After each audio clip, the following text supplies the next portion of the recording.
Oi, gente! Oi, gente, tudo bem? Tudo bem com vocês? Eu estou super bem. No vídeo de hoje eu venho falar sobre um assunto bem importante, porque de fato nós tivemos a grande oportunidade de estar, sim, com o Barack Obama, meninas.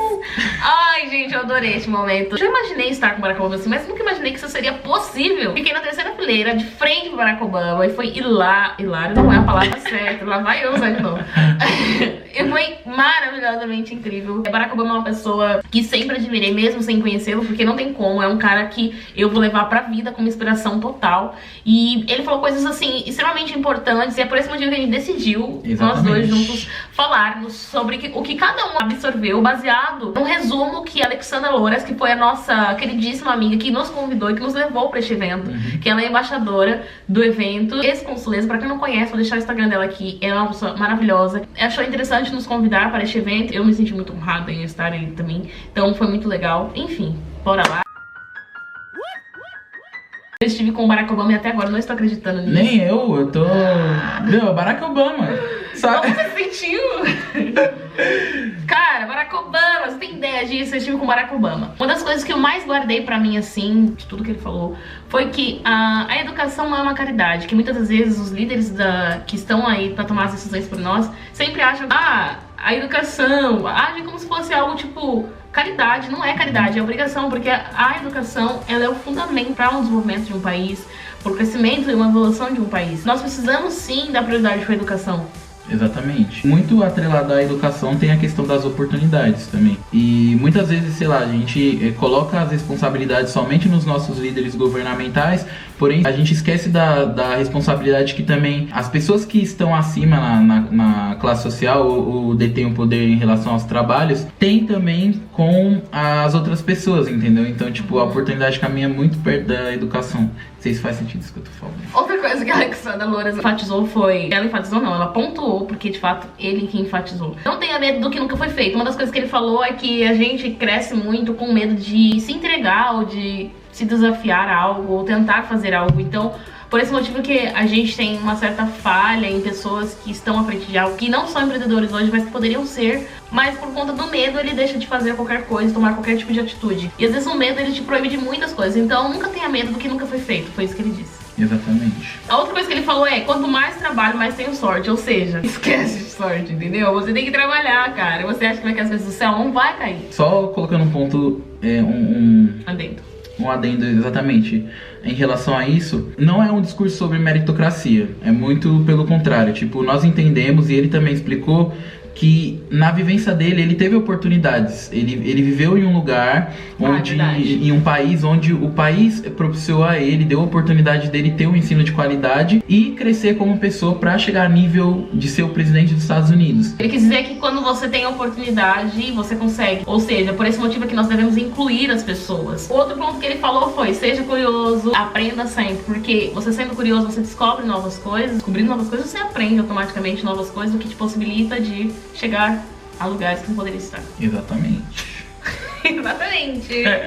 Minhas melhores decisões era quando eu tinha gente discordando de mim. Exato, ele pontuou, falou pra gente que quando ele se sentava na mesa de reunião, ele se encontrava com pessoas que tinham pensamentos muito diferentes do que ele imaginava na cabeça dele, mas nem por isso o pensamento dele era mais importante do que das outras pessoas. Então é uma troca justa que você deve ter com as pessoas que estão com você, e você não deve ter medo delas por elas serem mais inteligentes, porque no final todo mundo se ajuda, entende? Por igual. Quando deixei a presidência, decidi inspirar e treinar a próxima geração de líderes. Ele acredita que a nova geração seja as crianças, isso é óbvio, isso é fato. Mas muitas vezes a gente não dá importância a uma criança de favela, a gente não dá importância a uma criança que ninguém dá nada, e às vezes é aquela criança que tem ali o poder da cura, o poder Exatamente. De desenvolver coisas incríveis. E inclusive, dentro desse assunto, ele citou uma vez que ele foi numa favela, numa comunidade do Rio de Janeiro, e ele jogou bola com alguns meninos. E no meio dessa experiência ele parou para refletir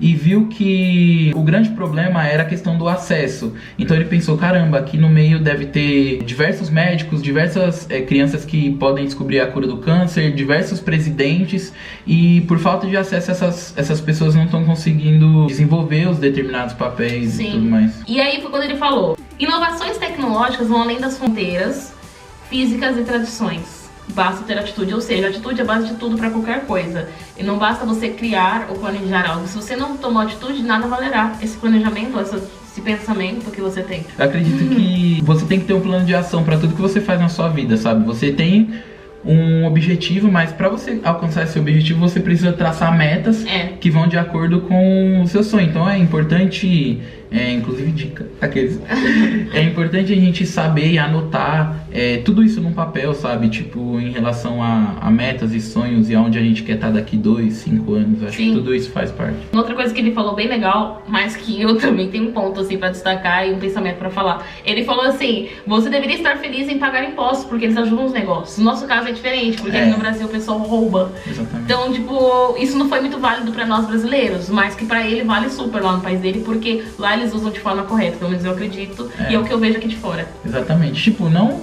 100% também, porque, né, nós sabemos que existe escândalo de corrupção em todos os lugares.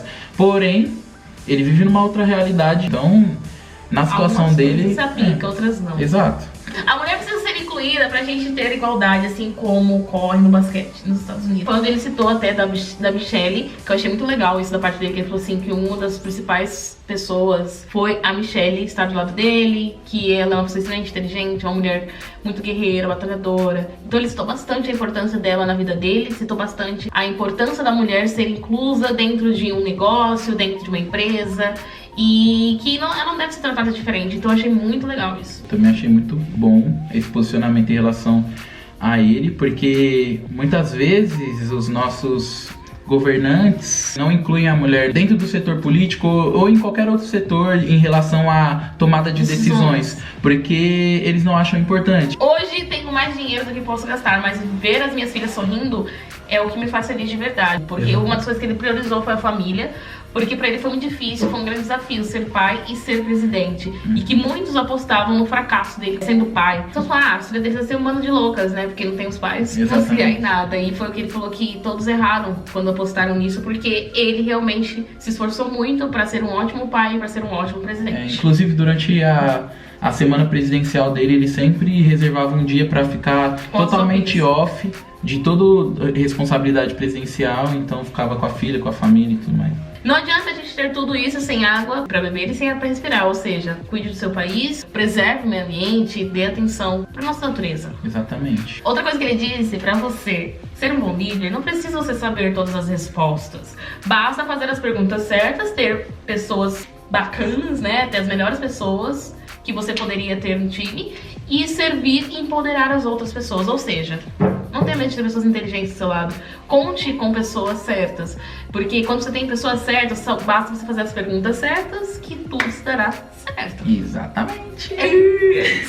O cara que tava entrevistando aí perguntou: e aí, o que você se orgulhou da sua presidência e tal? Aí ele falou: uma das coisas que eu mais me orgulhei foi que eu não tive uma presidência, obviamente, perfeita. Porém, eu me orgulho muito de ter terminado os 8 anos sem precisar de ter se envolvido em polêmicas e sendo íntegro. E até hoje sou íntegro e isso me orgulha muito, porque é muito difícil hoje você ver uma política perfeita, tipo, quando a pessoa faz tudo certinho sem se envolver em nenhuma polêmica. Bom, pra mim foi muito rico estar lá, com certeza, gente. Quem não gostaria de estar lá? Éramos os poucos negros do ambiente, sim. Infelizmente, mas só o fato de a gente estar aqui passando essa informação pra vocês já é um motivo de muita alegria, porque nós tivemos a oportunidade de estar lá, mas você também tá tendo a oportunidade de receber essa informação também de nós, porque isso é muito importante. A gente viu essa necessidade. E vocês também pediram bastante pra mim no Instagram. Eu acho que até uma missão, porque a gente deveria realmente ter gravado ou ter repassado esse conteúdo de alguma forma. Porém, nós estávamos imersos em sei lá, é muita emoção. Realmente, eu achei que eu conseguiria pensar em outras coisas, mas na hora você só fica assim, olhando o que ele tá falando, prestando atenção. Você não tem o que falar. Antes de me perguntar, ele criticou o Brasil, o que ele falou da nossa situação do Brasil e pá. Gente, ele foi muito cauteloso em relação a isso. Ele foi muito mas eu senti sim um certo sarcasmo dele em alguns momentos. Ele é um irônico correto, politicamente correto. Tipo, ele ironiza algumas coisas, mas ele sabe ironizar na hora certa. E ele joga algumas coisas no ar assim, mas ele não falou diretamente: o Brasil é isso, o Brasil é aquilo, que não sei o que. Ele sempre falava: nós precisamos, nós fazendo isso, que nós, não sei o que, sabe? Ele sempre se incluía no debate dele. Então isso faz com que a gente não entenda que ele falou diretamente. Porém, eu senti sim uns tons de sarcasmo da parte dele em alguns momentos, e que, na minha opinião, ele falou completamente a verdade em relação a tudo, e eu concordo com ele 100%. Especialmente quando ele falou sobre posse de arma, legalização das mesmas nos Estados Unidos, que inclusive foi uma pergunta que ele recebeu, de que qual momento na carreira dele foi o mais dramático e complicado. E ele falou que foi quando houve um assassinato, um atentado numa escola, onde morreram 10 crianças de aproximadamente 5, 6 anos, que era a idade da filha dele na época. E ele não sabia como ele falaria para os pais, depois de 2 dias dos ocorridos, ele não sabia como ele iria conseguir confortar esses pais. Porque ele não traía as crianças de volta. Exatamente. E afirmou também que ele não poderia mudar a legislação de armamento do país. Então ele se sentiu totalmente de mãos atadas, sem poder fazer nada. E aí eu também senti que foi uma crítica à política atual do país. Exatamente. Então é isso, gente. Eu espero que vocês tenham gostado desse vídeo. Comentem o que vocês acharam sobre cada coisa que ele falou. Enfim, participe, que a gente tá aqui também pra ler. Eu tô aqui sempre lendo e respondendo. Tá certo? Muito obrigada, meninas. Este é o momento. E um super beijo pra vocês e até uma próxima. Tchau, tchau!